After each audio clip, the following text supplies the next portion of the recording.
अथिवा बहुनैतेन किं ज्ञातेन तव अर्जुन विष्टव्या अहम् इदं कृतसनम् एक अंशेन स्थितः जगतः। भगवान श्री कृष्ण अर्जुन को कहते हैं कि हे अर्जुन, इस सारे विशद ज्ञान की आवश्यकता क्या है? मैं तो अपने एक अंश मात्र से संपूर्ण ब्रह्मांड में व्याप्त होकर इसको धारण करता हूं। तात्पर्य जानेंगे। परमात्मा के रूप में ब्रह्मांड की समस्त वस्तुओं में प्रवेश कर जाने के कारण परमेश्वर का सारे भौतिक जगत में प्रतिनिधित्व है। भगवान यहाँ अर्जुन को बताते हैं कि यह जानने की कोई सार्थकता नहीं है कि सारी वस्तुएं किस प्रकार अपने पृथक पृथक ऐश्वर्य तथा उत्कृष्ट में स्थित है। उसे इतना ही जान लेना चाहिए कि सारी वस्तुओं का अस्तित्व इसलिए है क्योंकि कृष्ण उनमें परमात्मा रूप में प्रविष्ट है।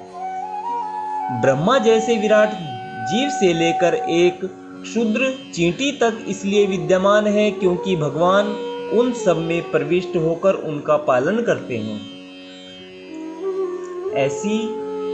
ऐसी धार्मिक संस्था भी है जो यह निरंतर प्रचार करती है कि किसी भी देवता की पूजा करने से भगवान या परम लक्ष्य की प्राप्ति होगी, किंतु यहाँ पर देवताओं की पूजा को पूर्णतया निरुत्साहित किया गया है क्योंकि ब्रह्मा तथा शिव जैसे महानतम देवता भी परमेश्वर की विभूति के एक अंश मात्र है।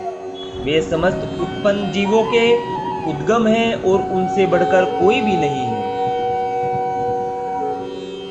वे असमोधर्व है, जिसका अर्थ यह है कि न तो कोई उनसे श्रेष्ठ है न उनके तुल्य। पद्म पुराण में कहा गया है कि जो लोग भगवान कृष्ण को देवताओं की कोटि में, चाहे वे ब्रह्मा या शिव ही क्यों न हो, मानते हैं, वे पाखंडी हो जाते हैं।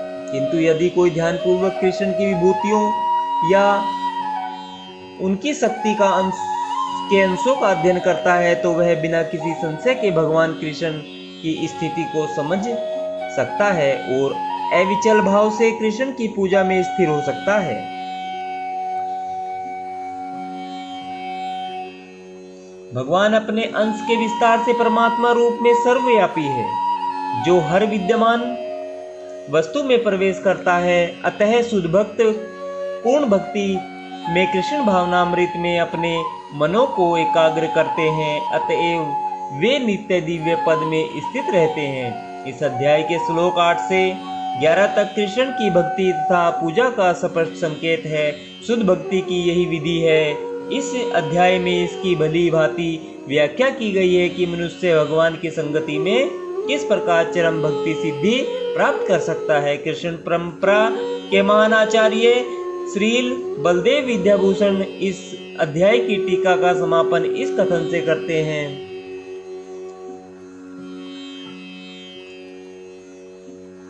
यच्चक्तिलेशात् सूर्याधा भवन्त उग्र तेजसः यन्दशेन धृतं विश्वं सा कृष्ण दशम उच्यते। प्रबल सूर्य भी कृष्ण की शक्ति से अपनी शक्ति प्राप्त करता है। वो सारे संसार का पालन कृष्ण के एक लघु अंश द्वारा होता है, अतः श्री कृष्ण पूजनीय है।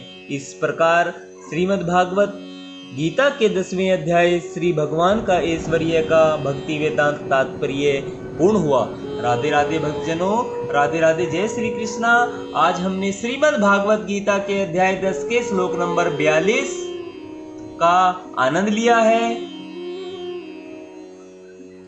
कल से हम 11वें श्लोक का आरंभ करेंगे। राधे राधे, जय श्री कृष्णा। आप लोग सभी हमसे जुड़े रहिए और भगवान की भक्ति का आनंद लेते रहिए। राधे राधे, जय श्री कृष्ण।